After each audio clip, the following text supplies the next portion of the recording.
You know how some jobs just feel wrong from the jump? This was one of those. Now I've hauled just about everything in my life. Dry goods, produce, beer, even bees once. Don't ask. But this one was different. Started with a call from dispatch. Around 10 p.m., voice all clipped and businesslike. They never call me that late unless it's something they need done fast. And quiet. "You're our guy, Danny," he said. "Pick up tonight southwest of Amarillo. Refrigerated trailer, fully preloaded, no questions. Just get it to the drop point outside Thorn Ridge, Colorado. We'll pay double." Double? For a freezer run? Should have been a red flag. But I was behind on the truck payments. The fridge in my apartment was emptier than a preacher's liquor cabinet, and I needed the cash. So I said yes. The warehouse was out in the sticks, miles from the nearest paved road. GPS gave up a while back, and I was following dusty directions scribbled on a crumpled sheet of paper like it was 1997. I pulled up just after midnight. It didn't look like any shipping facility I'd ever seen. It was small, no signs, no branding, just a squat concrete building with rusted floodlights and a yard full of silence. One motion light flicked on as I parked, making the shadows stretch long and strange. The trailer was already backed into the loading bay, white, refrigerated, industrial-looking, clean. Too clean, actually, like it had never seen the road, and something about it, I don't know, man, just gave me the creeps. It hummed low, the cooling unit already running, and there was a fine mist pouring from the seams around the door like it was holding back a winter storm. A guy in coveralls waved me down. "No name tag, no small talk. All loaded," he said, handing me the clipboard. "Don't open the trailer. Don't stop unless you have to. You get there fast and you get there cold." "What's in the back?" I asked, giving the trailer a glance. "Fish sticks?" He didn't laugh. "Manifest." "Says medical," he muttered, eyes twitching toward the trailer like he didn't want to look at it too long. "Classified. You just drive." I shrugged it off, signed the paperwork, fired up the rig and hit the road. And here's where things started going sideways. 10 miles out, the trailer temp gauge on my dash, which usually stays steady as a saint, started to fall. That's normal at first. The unit kicks on hard, especially on Texas nights where it's still warm even after dark. But this wasn't just cooling, it was plummeting. 38 degrees, 32, 29. I frowned and adjusted the thermostat. Nothing changed. I checked it again. 25 degrees. 20. "Hell's going on back there," I muttered, glancing. In the mirror, steam, no vapor, was drifting from the rear doors. I turned up the heater in the cab to balance it out, suddenly aware of how cold the steering wheel felt against my fingers. That's when the first thud came. Just a soft bump, like a loose pallet shifting. Happens sometimes. Roads are rough, weight shifts. No big deal, except then it happened again. Thump. And again. Thump. Heavier this time. More deliberate. I checked my mirrors. Nothing behind me but empty black road. "Okay, calm down," I muttered. "Probably just something sliding around back there. They didn't tie it down right. Happens." I cranked the radio. Static. Switched. Stations. More static. I stared at the trailer temp again. 4 degrees. That's ice cream freezer cold. Dangerous cold. Then another thump, but this time it was followed by a scraping sound, long, metallic, like nails across the inside wall of the trailer. That's when my heart started to really pound. I reached for the dispatch radio. Nothing, just dead air, and then, no joke, every light in the cab flickered for half a second. The dash dimmed. The heater sputtered, and the truck shuddered like something in the trailer slammed against the wall. "Okay," I said to myself, voice cracking. Okay, pull over, take a look, just check it out." I eased the rig to the shoulder. Flashers on, wrapped my jacket tight and climbed out. The air was colder than it should have been for Texas, sharp and dry, biting. I walked to the back of the trailer, boots crunching on gravel. And I stopped, because the metal of the trailer, doors, it was rimmed in frost, actual ice forming at the seams. In Texas, in spring, I reached out and touched the handle. Cold like dry ice burned right through my glove. I pulled it open slowly, expecting fog, cold air, maybe a busted unit. What I got was worse. Inside was pitch black, lit only by my flashlight. Fog coiled along the floor like it had settled into a low crawl. I saw the crates immediately, 6 of them, long, rectangular, reinforced metal with biohazard stickers on the sides, about 7 feet long, the kind of shape that made you think, body bag. Each one had a small round porthole at the top. Like a viewing window, I stepped inside. The cold hit me full force, not just chilly, unnatural, like walking into death. I moved up to one of the crates and wiped the frost off the window. Behind it, a face, mouth open, eyes wide, human or close. Enough to it. Pale, gaunt, lips bluish, skin tight, like it had been frozen for years. Then, the eyes moved, locked on me. I yelped and stumbled back, nearly slipping on the frost-covered floor. My flashlight flickered. The man, or thing, inside. The crate started banging, weakly at first, then harder. The whole crate shuddered. I ran, slammed the trailer shut, and latched it like hell was trying to claw its way out. I didn't wait. I climbed back into the cab, floored it, and tore down that empty highway like the devil himself was in my mirrors, and the whole time that damn temperature gauge kept dropping. 10 degree, 7 degree, 5 degree. Something in the back of that trailer wasn't just alive, it wanted out. I didn't pull over again for almost an hour, didn't dare. Whatever I saw, whoever that was in the crate, it wasn't just some poor soul in cold storage. It looked dead. But the way it moved, the way it looked at me, no corpse does that, and now every bump in the road felt like a heartbeat from the trailer. A slow, shuddering thump that wasn't in rhythm with the wheels or the road or anything natural. Like the cargo had its own pulse, and it was getting stronger. The temperature gauge kept ticking down. Degraph 0.0, degraph 3 degraph. I didn't even know the rig's cooling system could go that low. Hell, most don't. I glanced at the trailer control unit. It was lit up like Christmas, the fan roaring like it was fighting to contain something. That's when the heat cut out. 1 second I'm sweating bullets in the cab. The next my fingers are numb on the wheel and my breath's fogging up the windshield. Come on, don't do this now, I muttered, slapping the dashboard like that ever fixes anything. The cab light flickered, real faint. Then the whispering started. At first I thought it was static from the radio. I flipped it on. Nothing but low white noise. Then the signal twisted, almost like it responded to my voice, and beneath the static, I swear I heard it. Cold. So cold. My knuckles went white. I turned off the radio, stared straight ahead, and tried to pretend I hadn't heard it. I mean, truckers hear things on long hauls, especially when you're tired. Road hallucinations, they call them. Ghost trucks, phantom hitchhikers, the usual urban legend crap. But I wasn't sleep-deprived. I wasn't nodding off. I was wired, wide awake, and I damn sure wasn't imagining what I saw next. The rearview mirror flashed something, just for a second. A shape, like someone crawling up the inside wall of the trailer. I caught it just before it vanished, a slick silhouette, hands pressed flat against the aluminum, the skin thin and waxy like stretched plastic. Gone, like it had melted right back into the walls. I swerved a bit, overcorrected, cursed out loud, heart slamming against my ribs like it wanted out more than the cargo did. That's when I knew I needed to stop, get my head straight, warm up, maybe even check the trailer's internal readout panel. I found a 24-hour truck stop, out near the Oklahoma border. Just a dot on the map with a couple pumps, a diner, and a lot full of rigs sleeping off long nights. As I pulled in, steam hissed off the trailer wheels. Frost clung to the undercarriage like the whole thing had just driven out of Antarctica. The guy at the pump looked up, blinked, and rubbed his arms. "Cold as hell, man," he said as I stepped out.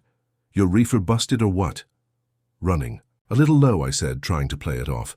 "Some kind of specialty shipment." "Specialty, huh?" he muttered. "Feels like it's snowing around your tires." I didn't answer. I couldn't because I could feel it again, that pressure, like eyes watching me from inside the trailer. I headed inside the diner. It was a classic chrome and checkered floor kind of place. Smelled like coffee, fryer oil, and pie that hadn't been fresh since '92. I didn't care. I just wanted warmth and noise and not to be alone. The waitress poured me a mug and slid it over without a word. I sat in the corner booth with a clear view of the truck. Steam still rolled off it like it was alive. I pulled out the cargo manifest again, hoping maybe I missed something. All it said was, contents, Bioclass A, cold storage temp requirement. Zeldgmafassive delivery time frame, 24 HRs. Max do not open, do not inspect, do not engage, not exactly comforting. Then I noticed something scratched into the bottom corner of the paper, faint, like it had been etched in later. They wake up below. 0. I dropped the paper like it burned. Stood up so fast I nearly knocked over the coffee. I ran back out to the truck. I don't even know what I thought I was going to do. Drive away? Open the trailer again? Burn it all to the ground? But when I got back there, something had changed. The padlock on the trailer, it was open, dangling, swinging gently like it had been undone only seconds ago. Frost had spread across the latch, blooming out in jagged patterns like veins. And there, right in the middle, was another handprint, pressed into the ice, not a big one either. Slender fingers, almost childlike, and this time there were 2 handprints, one on the inside and one on the outside. There's a special kind of quiet that settles in when you're truly alone, and I'm not talking peaceful. I mean that gut-deep, wrong side of the universe quiet, the kind where every sound stands out like it's got claws. That was the silence, sitting around me as I stared at the trailer, that lock swinging loose, the twin handprints in the frost inside and out. I didn't breathe for a full 10 seconds. Couldn't. Then I snapped back to life, drew my pistol from the glove box and held it low and tight like I'd seen in a dozen B-action movies. My heart was beating so hard I could feel it in my teeth. I walked back to the trailer, slow as syrup. The air was sharp enough to sting, and I swear I could feel it pulling against my clothes. Like the cold was alive, like it wanted in. I pressed my ear to the door, and I heard it. Breathing. Slow, rhythmic, hollow, but wet, like something with lungs that had half filled with slush. It wasn't mechanical, not the hum of the freezer, not the purr of a vent fan. This was organic. Something was in there, moving, breathing, awake, and I'd unlocked it. I thought about opening the door, just enough to peek, but my gut was screaming nope, and for once in my life I listened. I clicked the padlock back in place and stepped back, watched, waited. The breathing didn't stop. If anything, it got louder. And then I heard the voice, muffled, distant, like it was being whispered through a thick wall of meat. Danny. My name. Not a coincidence. I hadn't said it to a soul out here. Nobody at the diner knew me. Hell, my rig. Didn't even have my ID stickered on the door anymore. But that voice knew. I turned quick, like someone might be behind me. No one there. Just wind. Cold. The high electric hum of distant wires. Back in the cab, I locked the doors and started the engine like it was my last hope. Heater on full blast, radio off. No distractions, I needed to think. I checked the manifest again like it might have changed. It hadn't. Still that same clean sheet, still that chilling little add-on scratched at the bottom. They wake up. Below 0. Well, we were well below that now, 6 degrees on the digital display. Maybe lower inside the trailer. I pulled out of the lot like the devil was behind me, tires slipping on frost-slicked blacktop. Didn't even look back at the diner. If anyone saw something crawl out of that trailer, that was their problem now. Me? I was just trying to deliver this cursed freight and get out alive. 30 minutes into the next stretch of highway, things got worse. The cab temperature? Dropping. I had the heater on max, vents open, hot air blasting, and I could see my breath not just a little. I'm talking clouds of it, like I was back in my uncle's walk-in freezer during deer season. The windows frosted over on the inside. My hands were going numb. The steering wheel had a thin layer of rime growing across it. I turned up the heat again. Nothing. Dead air. The vents were blowing ice. Then the sound came back. Not from the trailer. From behind me. In the cab. Breathing. Right. Behind. Me. Long, slow inhales. Like someone standing 2 inches from the back of your neck. I didn't. Turn around, I couldn't. My body wouldn't move. I felt the seat depress behind me just slightly. the way it does when someone leans forward in the dark. My eyes locked on the side mirror, and in the reflection, I swear to God, I saw a shape. Faint, blurred, like something not quite fully there. Thin arms, long fingers, head cocked at a weird, unhuman angle, watching me, and those same dead waking eyes. I swerved. The truck screamed across the center line, tires howling. I snapped back into my lane, heart trying to leap through my ribcage, the shape in the mirror. Gone. And yet, the cab was colder. I was too afraid to speak, to scream, to pray. All I could do was drive, white-knuckle it toward Thorn Ridge like that was going to fix anything. I didn't know it yet, but the real nightmare wasn't what was in the trailer. The real nightmare was what got out. There's a moment you hit on every long haul, whether you're a trucker, a traveler, or anyone who's ever driven until their eyes felt like they'd been glued shut, where the miles start to stretch. You look at your GPS, and suddenly, you don't trust it. You could have sworn you were only 30 minutes from the destination, but now it's saying over 2 hours. The road's never ending, and the last exit is a memory.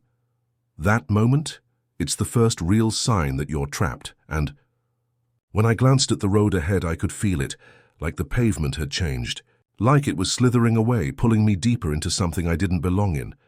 The truck's dashboard readout flickered again. All the indicators, the heater still wouldn't work, and worst of all, the temperature in the back of the trailer, 15 degrees. Checked it again. Same thing. The road was empty. Too empty. The clock on the dash said it was pushing 3 a.m., but the darkness outside was thick. Like it was swallowing up the headlights. I should have seen more lights, should have passed a town, a gas station, something, but it was just endless flat road. The radio came on by itself. Static. I reached for the dial, twisting it, hoping to find a station, but the static morphed. It wasn't the usual white noise. This was different. This buzzed like the sound of broken glass scraping across metal. And then, through the static, a voice, not clear but familiar. "Danny." I froze.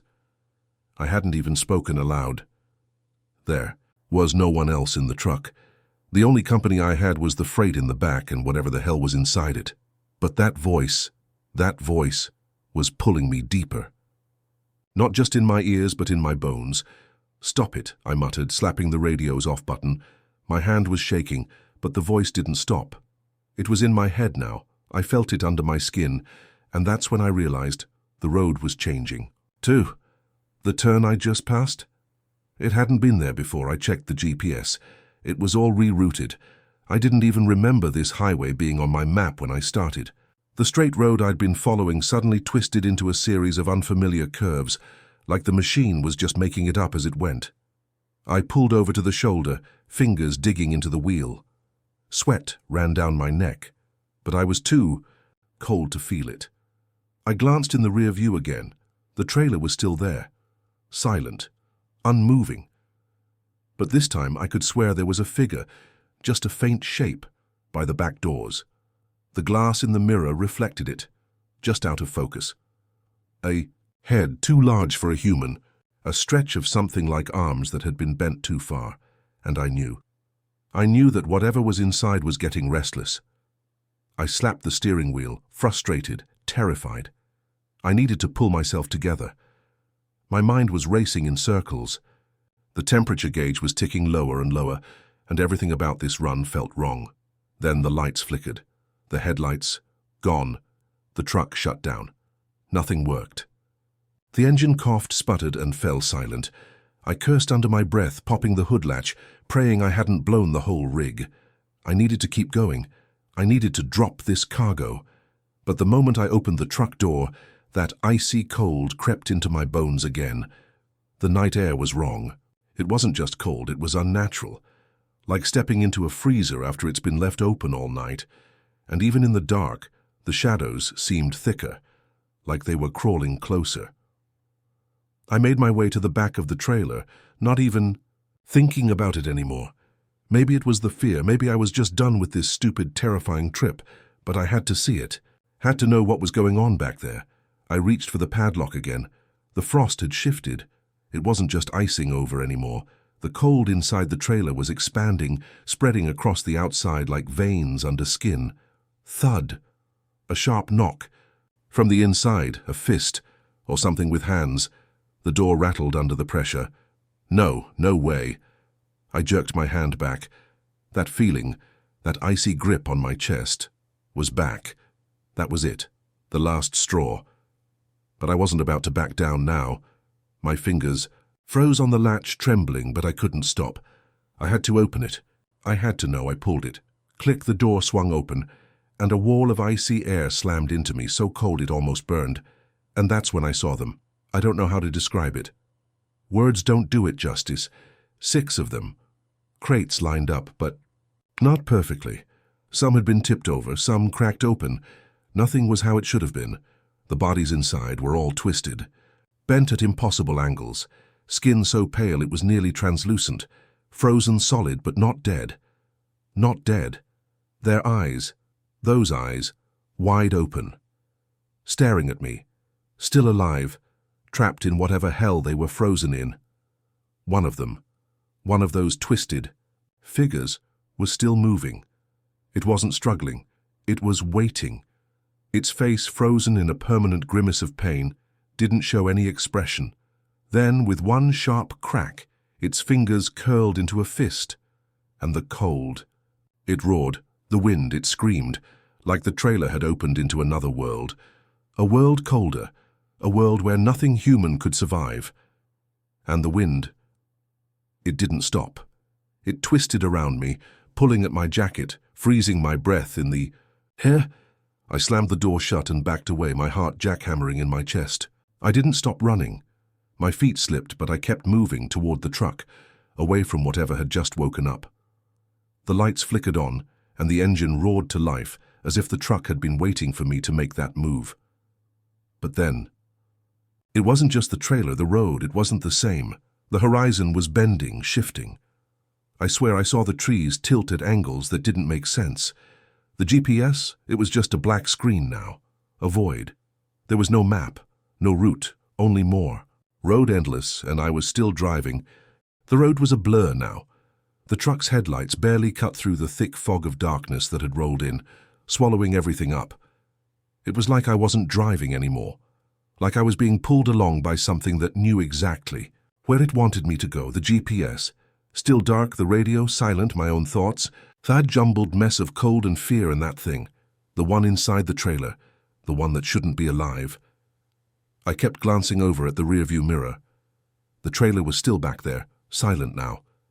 The door, though, the frost had melted away, leaving a slick sheen of black ice across the metal. And I swear I saw it, just a flash like something moving inside. No. I slammed my foot down on the gas, trying to push through it. Just get to Thorn Ridge. Just get to that damn drop-off.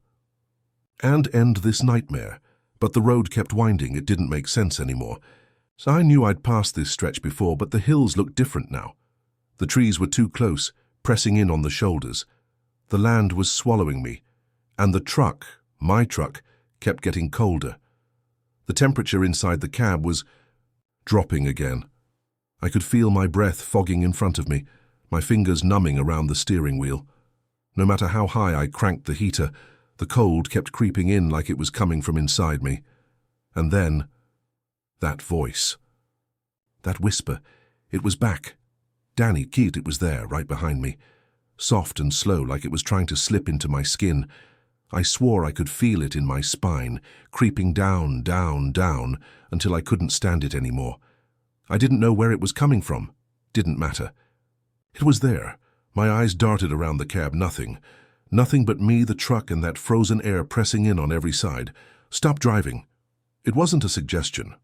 The voice wasn't pleading or coaxing. It was insistent, like it knew something. I didn't. And I knew then I wasn't in control anymore. I slammed the brake pedal. The truck screeched to a halt, tires whining on the slick road. The engine coughed and sputtered, like it was dying with me. The world outside was a mass of shifting shadows now. The trees weren't just trees. They were watching. I was suffocating, trapped in this web of cold and whispers and memories I couldn't escape. That's when the memory hit me, a flash quick but sharp. I was younger. A kid, maybe 10, standing in front of the fridge at my parents' house. It was open, cold air rushing out, but the cold didn't bother me. I'd always loved the chill. The light flickered, and there, in the back of the fridge, hidden beneath a dozen milk cartons and old leftovers, there was something. A black, swollen mass that I hadn't seen before. Something alive. I hadn't thought about it in years, not since I'd run out of the kitchen screaming, terrified. But I remembered. Now that wasn't just a fridge, it was a freezer.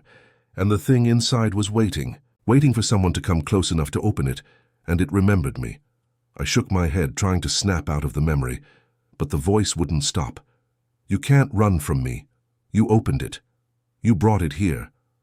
I could feel the trailer.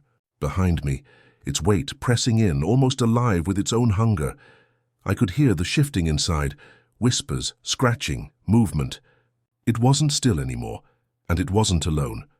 I jumped out of the cab before I even realized what I was doing, my boots crunching on the icy gravel, my heart thumping so loud it was all I could hear.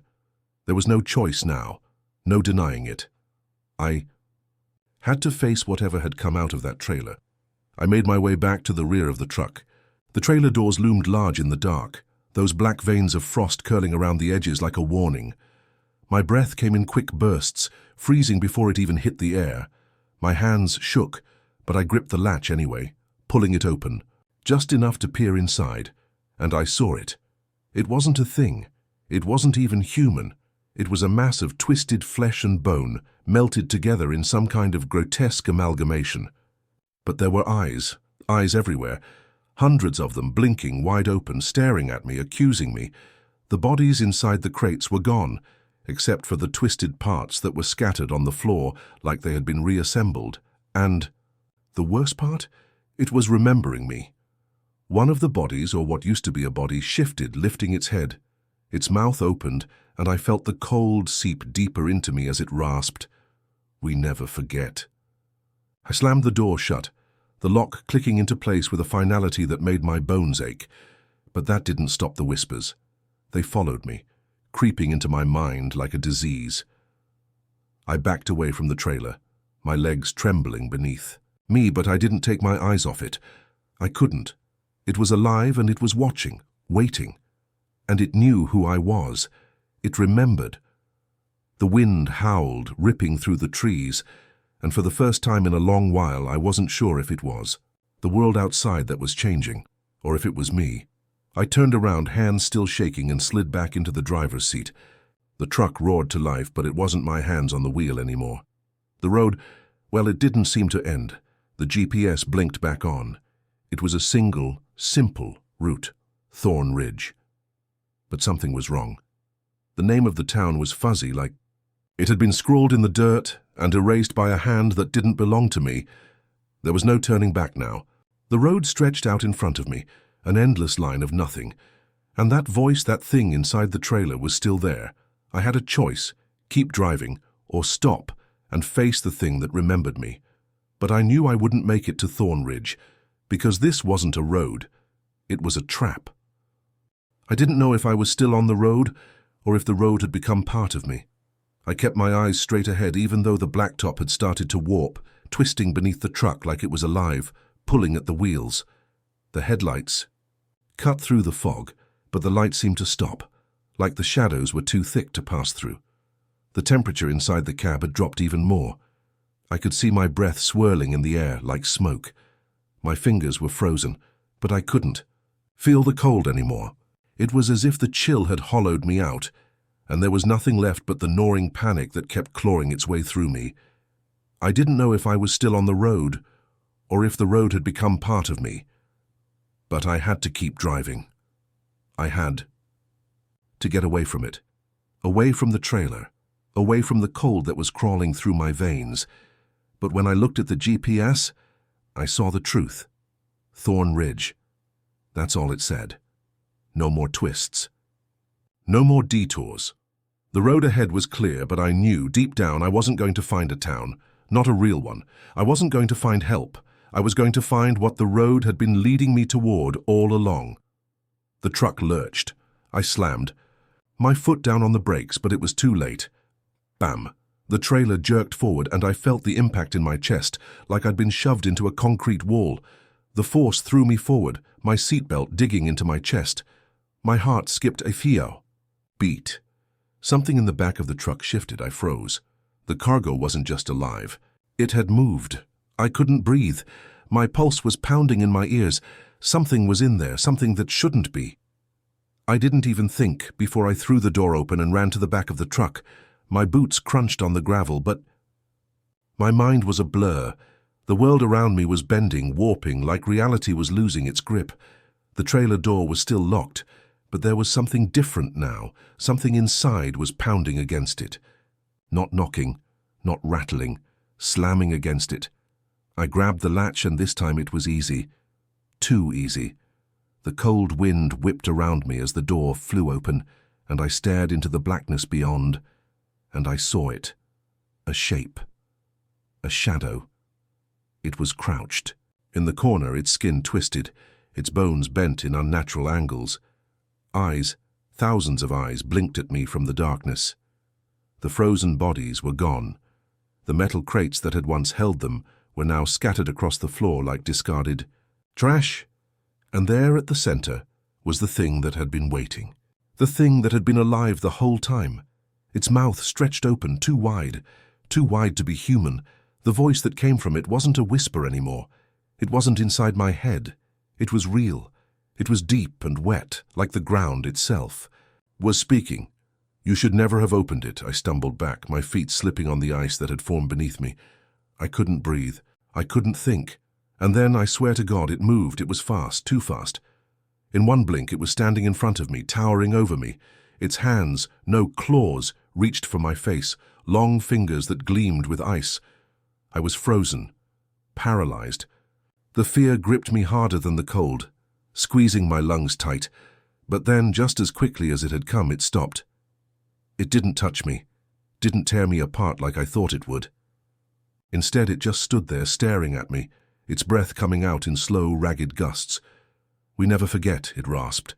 The words chilled me to the bone, but I realized something then, something horrifying. It wasn't me it was after. It was the cargo. It had been waiting for it. I turned fast, shoving past the thing that had once been human, and ran for the truck. My legs were weak, my breath shallow, but somehow I managed to scramble inside. I didn't even think about locking the door. I just slammed my foot down on the accelerator and floored it. The truck roared to life, the engine protesting, but it moved. And as I tore down the road, I didn't look back. I couldn't, because I knew deep down that if I turned my head just once, I would see it. See the thing that had been alive and waiting. And in the distance, beyond the fog and the endless road, I saw it. Thorn Ridge. It wasn't a town, it wasn't even a place, it was a door. A doorway to something dark, something cold, something that had been waiting for me. And as I raced toward it, the world around me started to break apart. The road began to split. The trees, those twisted, watching things, melted into the fog, their shapes bending into something monstrous. The cold had become part of me. It was inside my veins, inside my thoughts, growing with each mile. The truck hit a patch of black ice, sliding across it like it was nothing but a toy. I gripped the wheel, but it didn't matter anymore. Nothing mattered. Not the truck, not the road, not the endless stretch of blacktop. There was only Thorn Ridge, and I knew, without a doubt, that it was no town. It was a place where the things that remembered came from, where they were, and the truck, the cold, it was part of the plan. I didn't make it. Not the way I thought I would. The truck slid again, this time too far. It launched off the side of the road, crashing through the trees, spinning into darkness.